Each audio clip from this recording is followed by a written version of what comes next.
Iván Nami. Antes, Víctor, hablamos del recorte del presupuesto, menos de lo esperado, y eso empieza a encender unas alertas frente a lo que puede ocurrir con las finanzas en los próximos meses. Claro, Ricardo, porque si no se hace un recorte, digamos, adecuado en línea con el cumplimiento de la regla fiscal, pues se podría violar como esta camisa de fuerza de responsabilidad con el manejo de las finanzas públicas para que un país, y eso lo miran con muy buenos ojos los inversionistas, por ejemplo, un país no exceda mucho sus gastos frente a los ingresos reales que tiene ese país. Entonces, si se incumple la regla fiscal eventualmente, pues empezaríamos a tener cientos de problemas sobre nuestra deuda, las tasas de interés, la tasa de cambio, etcétera, etcétera, muchas cosas que hemos explicado. El gobierno finalmente toma la decisión de hacer un recorte, Ricardo, por 28,4 billones de pesos, que es un poquito inferior, bueno, bastante inferior, frente a lo que nos había dicho el mismo ministro de Hacienda hace unos días, que el recorte sería por unos 33 billones de pesos. Pero sí es muchísimo, muchísimo inferior ese recorte frente a lo que esperan otros analistas. El Comité de la Regla Fiscal inclusive está diciendo que para cumplir con esa regla fiscal, el recorte tiene que ser, o el ajuste para este año de más de 50 billones de pesos, y hay otros centros de pensamiento hablando de cifras similares. Así que queda como esa incertidumbre. ¿Será que con ese recorte es suficiente para cumplir la regla fiscal, Ricardo? Pues esa es la gran pregunta, Víctor. Ya voy a Cali, hay nuevamente bloqueos en la vía panamericana, pero para hablar de este recorte en el presupuesto del año 2024, saludo al presidente de FEDesarrollo, Luis Fernando Mejía. Doctor Mejía, buenos días. Hola Ricardo, ¿qué tal? Muy buenos días, gracias por la invitación, saludo muy especial a todos los oyentes. Doctor Mejía, ¿cuál es el riesgo para las finanzas de la nación el hecho de que este recorte haya sido inferior al que se está previendo? Es decir, aquí pareciera que no va a ser suficiente el mordisco en materia presupuestal. Así es, Ricardo, esa es la palabra, es insuficiente el recorte. Recordemos que el ministro había hablado de un recorte adicional de 13 billones de pesos para llevar el recorte total en el año a 33 billones.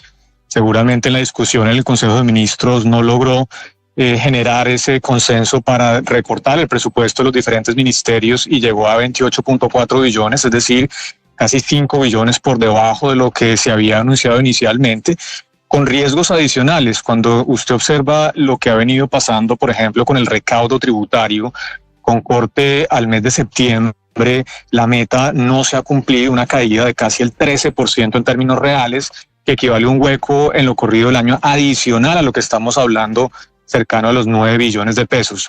Así que la situación fiscal está muy apretada. Muy seguramente el ministro tendrá que incorporar, algún ajuste por el lado de la ejecución, no tanto por el recorte del gasto, porque pues infortunadamente ya no lo logró, pero sí tratar de apretar un poquito la ejecución, porque de otra manera, pues muy seguramente habría un incumplimiento de la regla fiscal y eso tendría consecuencias muy negativas, por supuesto, para la economía colombiana. Doctor Mejía, estamos viendo aquí cómo es el recorte sector por sector. Claro, es algo que no veíamos, no sé si en algún momento algún gobierno había tenido que hacer un ajuste tan fuerte. Doctor Mejía, este recorte, sobre todo por el rubro de inversión, ¿cómo le podría pegar al proceso de reactivación en la economía? Porque al final la inversión, digamos que se irriga y genera actividad económica.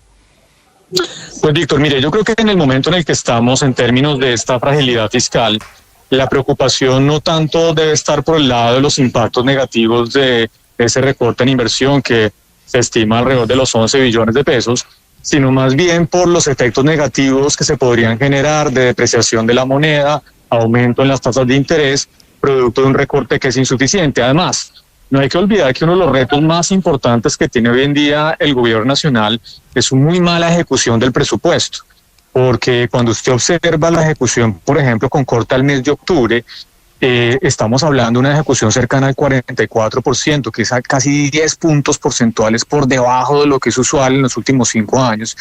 Entonces me preocupa mucho más, Víctor, ratifico, no tanto los efectos del recorte de la inversión, sino los efectos de un recorte que va a ser insuficiente para garantizar el cumplimiento de la regla fiscal. Sí, cuando usted, doctor Mejía, dice van seguramente a apretar la ejecución, ¿se refiere exactamente a qué y en cuánto? Es decir, subejecutar el presupuesto y en dónde o cuáles son los ministerios y las ramas que están, digamos, a portas y en el partidor para subejecutar todavía más el presupuesto de este año. Pues mire, Paola, como usted bien sabe, en la ejecución del presupuesto típicamente está más recargada en el último trimestre del año. Entonces, en este mes de noviembre que va a terminar y en diciembre, seguramente hay una gran cantidad de compromisos que se van a tener que pagar, obligaciones de pago por parte del presupuesto general de la Nación.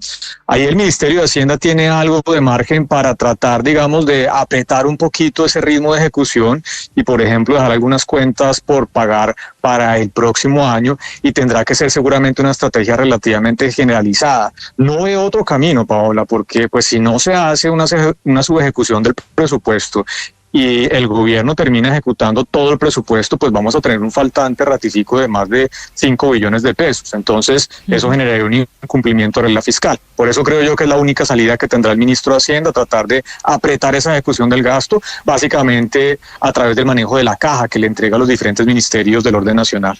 Para proteger la caja, sí, precisamente. Pero esto es entonces, y lo digo entre comillas, ¿un truco contable?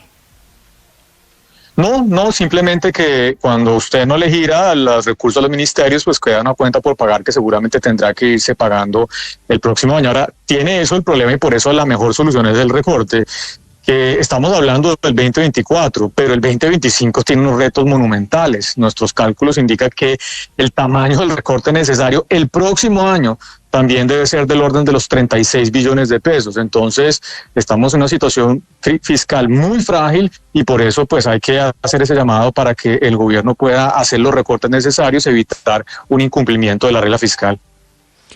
Doctor Mejía, ¿usted queda tranquilo desde Fedesarrollo? ¿Usted cree que con este recorte y lo que están haciendo desde el Ministerio de Hacienda con la subejecución y demás que nos acaba de explicar, pasamos este año, cumplimos con la regla fiscal?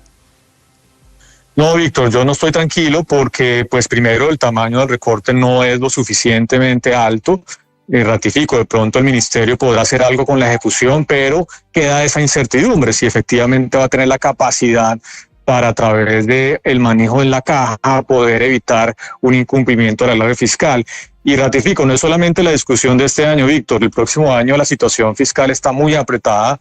Ojalá el gobierno, antes de decretar el presupuesto, porque lo tendrá que sacar a través de un acto administrativo, pues se siente a hacer esas cuentas y reconozca que la dinámica del recaudo ha sido muy negativa y que va a ser muy difícil darle la vuelta a esto el próximo año, y por eso lo mejor es desde el vamos arrancar con un presupuesto bastante más austero.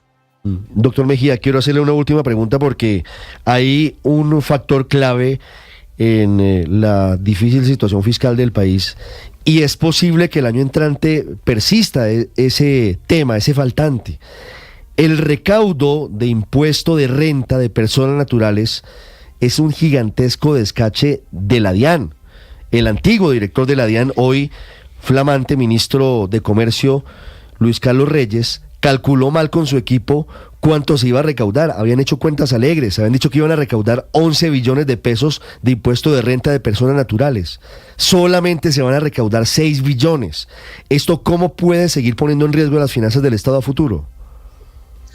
Mire, Ricardo, ese es un punto clave. Como les comentaba anteriormente, cuando usted observa el recaudo con corte a septiembre este año, los 9 primeros meses del año, frente a la meta ya recortada, no a la inicial que naturalmente nunca se cumplió, sino a la recortada que había hecho el Ministerio de Hacienda en el mes de julio, estamos hablando de un faltante de cerca de 9 billones. Ratifico, esto es adicional a lo que se había estimado frente al principio de este año.